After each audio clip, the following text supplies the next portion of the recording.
Morning everyone, welcome back to my channel. আজ আবার একটা নতুন ব্লগে আপনাদের সকলকে জানাই অনেক অনেক স্বাগত। তো এখন রেডি হয়ে যাচ্ছি হচ্ছে, যেটা আপনাদেরকে একটা ব্লগে বলেছিলাম যে হাতের ট্যাটুটার কালার করানোর দরকার আছে, তো সেটার জন্যই আজ যাচ্ছি সেই সুরজিৎ দার কাছে। তো সবটাই আপনাদের সাথে শেয়ার করব ভিডিওতে। আশা করি আজকের ভিডিওটা আপনাদের ভালো লাগবে, প্রথম থেকে শেষ পর্যন্ত দেখতে থাকুন। এখন বাজে সকাল 11টা, টাইম দেওয়া হয়েছিল, মানে টাইম ঠিক হয়েছিল 12টা থেকে 12:30টার মধ্যে যাওয়ার। তো আশা করি পৌঁছে যেতে পারবো। সকালে স্নান টান করে একদম রেডি হয়ে গেছি। আর হাতের ট্যাটুটার এই মুহূর্তে এরকম অবস্থা। ভেবেছি যে এটা কালার করাবো, সাথে হচ্ছে এখানটায় কিছু একটা এক্সট্রা করাবো। দেখা যাক কি বলেন উনি, সেরকমভাবে কাজ হবে। তো চলুন বেরিয়ে পড়ি। তো প্রথমে টিফিনটা করে তারপরেই বেরোবো এখান থেকে।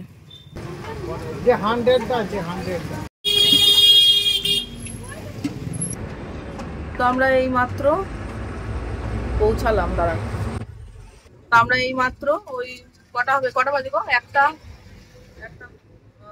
10 একটা বাজে পৌঁছেছি। তো এখানে একটা দোকান ছিল, বন্ধ আছে, ওই কারণে ছায়াতে বসলাম। কি বিভৎস গরম আর রোদ, আর রাস্তায় এত পরিমাণ ট্রাক, আমাদের আসতে লেট হলো। 12টা থেকে 12:30টার মধ্যে যাওয়ার কথা ছিল, কিন্তু এখন ঘড়িতে বাজে 1:10। চাটা খাই, টিফিনটা করেছি, তো ফাঁকা ফাঁকা লাগছে। এখন তো লাঞ্চ করার মতো খিদে পাইনি, তো ঢুকে যাবো ওখানে, আগে কাজটা করে নেবো, তারপর লাঞ্চ। তো আমরা চলে এসেছি ট্যাটু সেন্টার, ভিতরে যাব। তো আমি চলে এসেছি সুতাজ হেয়ার বিউটি অ্যান্ড ট্যাটু সেন্টারের ভিতরে। যেহেতু আজ রবিবার, তাই গিয়ে দেখলাম বেশ অনেক কাস্টমার লাইনে দাঁড়িয়ে রয়েছেন। তাই কিছুক্ষণ অপেক্ষা করেই দেন আমার ট্যাটুর কাজ শুরু করা গেল। প্রথমেই নিডলটা নতুন লাগিয়ে তারপর কাজ শুরু হলো। আমার ট্যাটুটা করানো মোটামুটি 6 মাসের কাছাকাছি সময় হয়ে গেল। তো কালারটা অনেকটা লাইট হয়ে গেছে, তাই প্রথমে ট্যাটুটা কালার হবে, তারপর নতুন বা এক্সট্রা যে ট্যাটুটা করাবো সেটার কাজ শুরু হবে। ট্যাটু আর্টিস্ট সুরজিৎ দা শুরুতেই নিডলটা সামান্য হাতে দিয়ে জিজ্ঞেস করলেন যে লাগছে কিনা। উত্তরে আমি না বললাম ঠিকই, কারণ আগে যেহেতু একবার ট্যাটু এক্সপিরিয়েন্স করেছি, তাই এইবার ভয় বিশেষ লাগছিল না। কিন্তু কিছুক্ষণ যাওয়ার পর কি যে ব্যথা পাচ্ছিলাম, সেটা আর তখন বলতে পারা যাচ্ছিল না। আর বললেই বা কি হবে, শখ তো আমি করেছি, তাহলে এখন বললে হবে না ব্যথা লাগছে। শখের দাম এতটুকু দিতেই হবে, তাই না? তাই হাত মুঠো করে দাঁতে দাঁত চেপে বসে আছি, মনে সাহস জোগানোর চেষ্টা করছি। এই তো সামান্য বাকি আছে, হয়েই এসেছে আর কিছুক্ষণ মাত্র। প্রথমেই ব্ল্যাকের আউটলাইন কালারটা করছেন, তারপর গিয়ে বাকি কালারগুলো ফিল আপ হবে। ট্যাটুর পাশাপাশি এখানে চলছে হেয়ার কাটিং, হেয়ার কালার। হ্যাঁ, আপনাদেরকে জানিয়ে দিই, এখানে শুধু ট্যাটু করা হয় তাই না, এখানে জেন্টসদের জন্য রয়েছে ফেসিয়াল, হেয়ার স্পা, মাসাজ, আরও অনেক কিছুই অ্যাভেলেবেল। প্রাইস চার্টটাও আপনাদের সাথে শেয়ার করলাম। রঞ্জন আমাকে বারবার এসে এসে জিজ্ঞেস করছে কেমন লাগছে। আচ্ছা মানলাম, শখের যে দামি করেছি, তাই বলে চোখের সামনে আমার কি অবস্থা হচ্ছে দেখেও কোনো মানুষ কি জিজ্ঞেস করে বলুন তো? কাটা ঘায়ে নুনের ছিটে দেওয়াটা কি খুবই দরকার আছে? ট্যাটুটা দেখতে ছোট হলেও নিখুঁত আর সূক্ষ্ম কাজ করতে বেশ অনেকটাই টাইম লেগে যাবে। এখন লাঞ্চের টাইম, তবুও সুরজিৎ দা এখনও দুপুরের লাঞ্চ করার সময় করে উঠতে পারেননি। তবুও কিন্তু কাজকে গুরুত্ব দিয়ে কাস্টমারকে খুশি করার চেষ্টা অনবরতই চালিয়ে যাচ্ছেন। একটানা কাজে মাঝে মধ্যে এমন একটা করে ঝটকা হাতে লাগছে যে বাইরে বলে চোখের জল খুব কন্ট্রোল করেছি, বাড়ি হলে এতক্ষণ কেঁদেই ভাসিয়ে দিতাম। হাফ ট্যাটু কালার প্রায় ডান, এবার নিডলটা চেঞ্জ করে রেড কালার কোটিং দেওয়া হবে।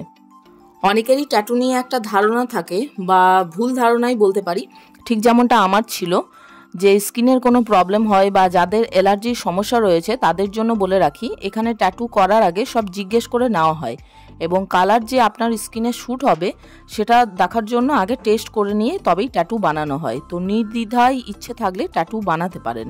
আর এখানে সবসময় নতুন একটা নিডল ইউজ করা হয় আলাদা আলাদা কালার দেওয়ার জন্য এবং আলাদা আলাদা পার্সনের জন্য। তো আমার ট্যাটু কালার তো হচ্ছে, কিন্তু কালার হয়ে গেলেই কাজ শেষ না।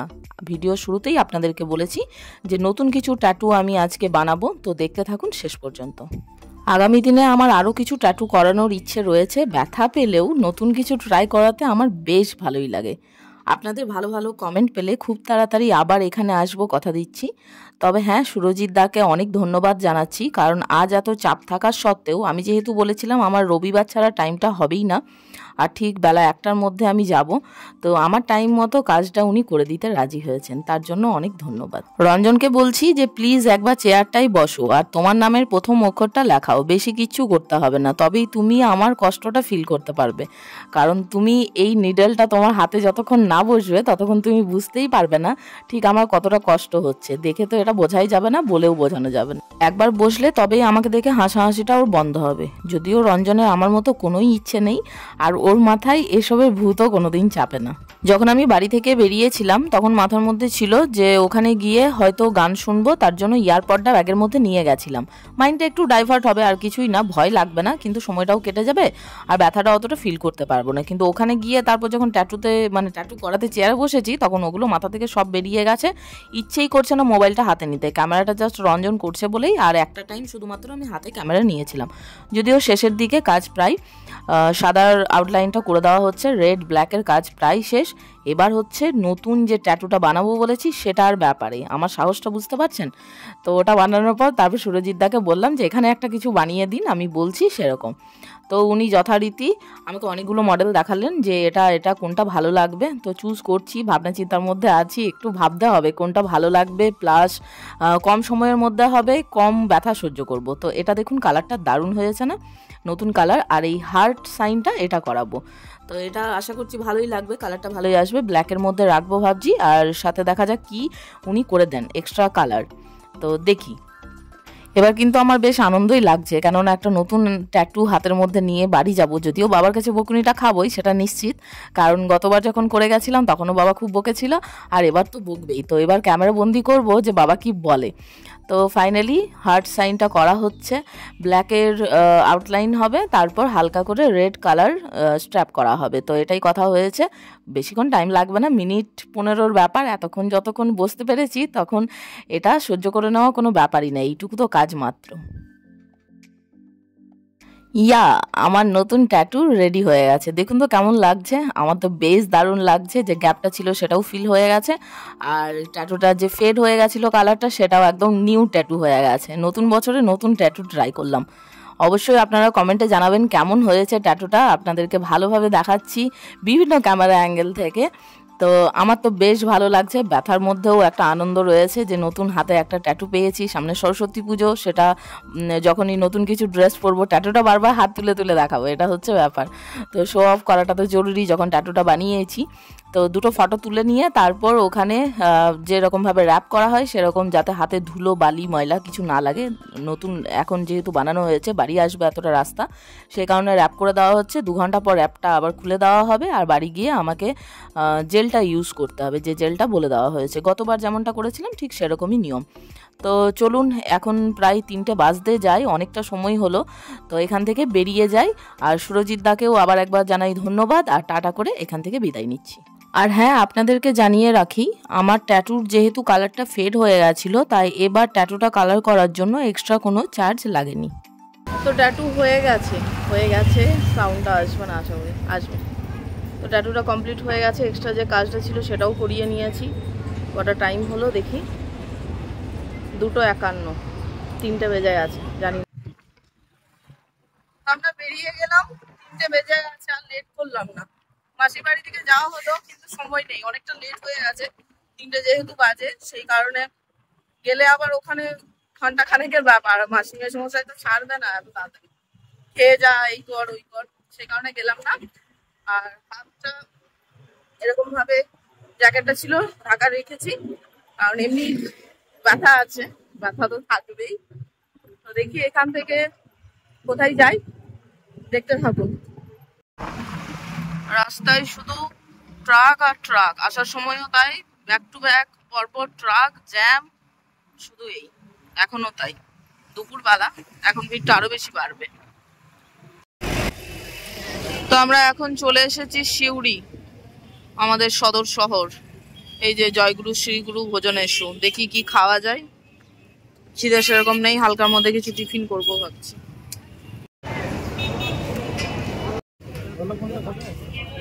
তো রঞ্জন বলছে এখানে চিকেন পেটিস খাবে, পিৎজা খাবে না চিকেন পেটিস খাবে। পিৎজা ওইটা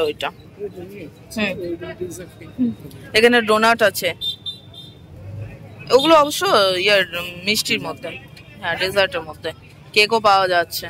তো আমি বললাম যে এখানে ছোলে ভাটুরে বা ধোসা কিছু খেতে, তো বলছে না খাবো না। তো খাবে না তো আর কি বলার আছে, এই খাবো।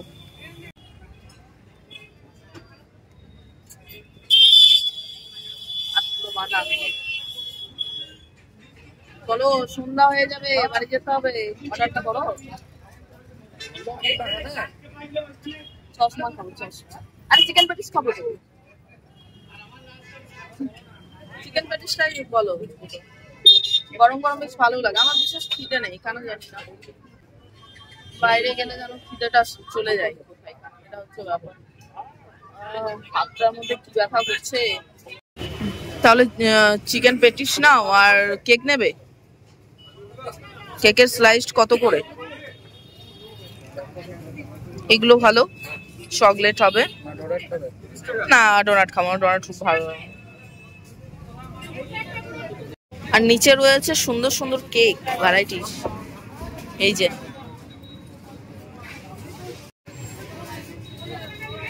দাঁড়াও আমি হাতে ধরবোটা কি করে, হাতটা তো ঘোরাতেই পারছি না। তো চিকেন প্যাটিস দুজনের দুইটা একদম ওভেনে গরম করে দিয়েছে, এটা খাওয়া যাবে, খুব টেস্টি হয় খেতে। আর একটা বার্গার অর্ডার করেছি, না পিৎজা বলেছো না, সরি পিৎজা না, বার্গার খাবো না, পিৎজাটাই খাবো, পিৎজাটাই বেশ ভালো লাগছে দেখতে। তো আমাদের চলে এসেছে চিকেন পিৎজা, এটা চিকেন পিৎজা, এটাও আমি ফার্স্ট টাইম খাচ্ছি, কিন্তু আগে কোনোদিন এখানে চিকেন পিৎজা ট্রাই করিনি। নর্মাল পিৎজা ট্রাই করেছি, খেয়ে বলো কেমন, তারপর আমি খাচ্ছি। হ্যাঁ খাবো, পেটিসটা শেষ করলাম, এবার পিৎজাটা নিয়েছি, ছোট সাইজ, 40 টাকা দাম।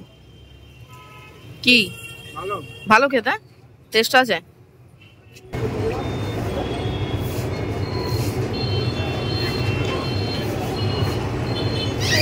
এবার আসছে না,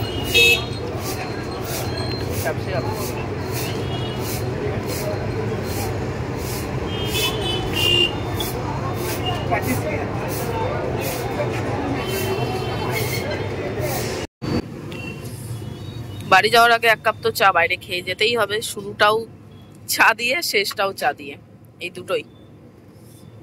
দুটোই চা দিয়ে। আমার বাবার রিয়াকশন, এগুলো করা উচিত নয়, এগুলো করা উচিত না, একদম ঠিক কথা। এই ধনু মা খালি এই ইনজেকশন, হ্যাঁ এই শোনা এই কপাল হাতে লেগে আছে আগে, ওকে টেনে নাও। ও বাবা রে বাবা রে, এই শোন দিলাম তো, তারপরেও বদমাশি করুন।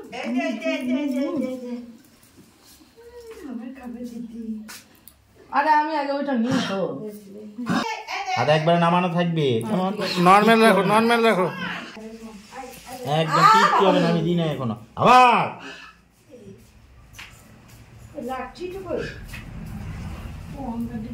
শোনো শোনো মানা বসে আছে, আর এদিকে বসে আছে ধনু, ধনু এই ধনু। তো 5টার সময় এইবারই এলাম, এখানে এসে যে ইঞ্জেকশনটা নেওয়ার দরকার ছিল সেটা নিয়ে নিলাম, আর হাতটা ফুলে গেছে, ফুলে থাকবে অবভিয়াসলি, আগের বার তো করিয়েছিলাম, যে কারণে অতটা ভয় লাগেনি, তবে ব্যথা সেম পরিমাণই লেগেছে, মনে হচ্ছিল তো এবার আগের থেকে বেশি লাগছিল কিছু কিছু জায়গা।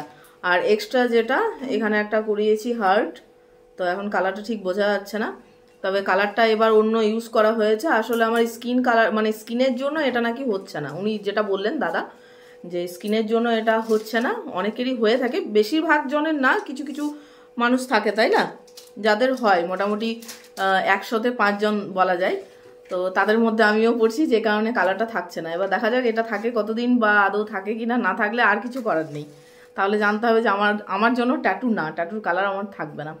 তো যাই হোক, এক্সপিরিয়েন্স তো খুব ভালো ছিল। এই 5টার সময় বাড়ি ফিরলাম, এবার ওই বাড়ি যাব, তারপর গিয়ে এই র্যাপটা খুলবো, তারপর যে জেলটা আগের বার লাগাতে দিয়েছিলেন সিলভার এক্স মনে হয়, যতদূর মনে পড়ছে, এখন আমার হাতে নেই জেলটা, বাড়ি গিয়ে তারপর দেখতে পারবো।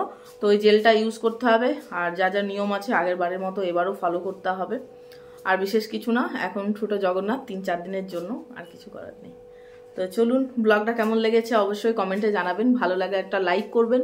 ডিটেলস সব ডেসক্রিপশানে দেওয়া থাকবে, ফোন নাম্বার থেকে শুরু করে অ্যাড্রেস সমস্ত কিছু। আপনারা চাইলে ওখানে যেতে পারেন, খুব ভালো সার্ভিস। আমার তো এই নিয়ে দুবার হলো যাওয়া। তো ইচ্ছে আছে আরও একটা ট্যাটু করানোর, আগামী দিনে পারলে সেটাও করাবো। এর মতো এখানেই রাখছি, দেখা হচ্ছে আবার একটা নতুন ব্লগে আপনাদের সাথে। ততক্ষণের জন্য ভালো থাকবেন, সুস্থ থাকবেন, টাটা।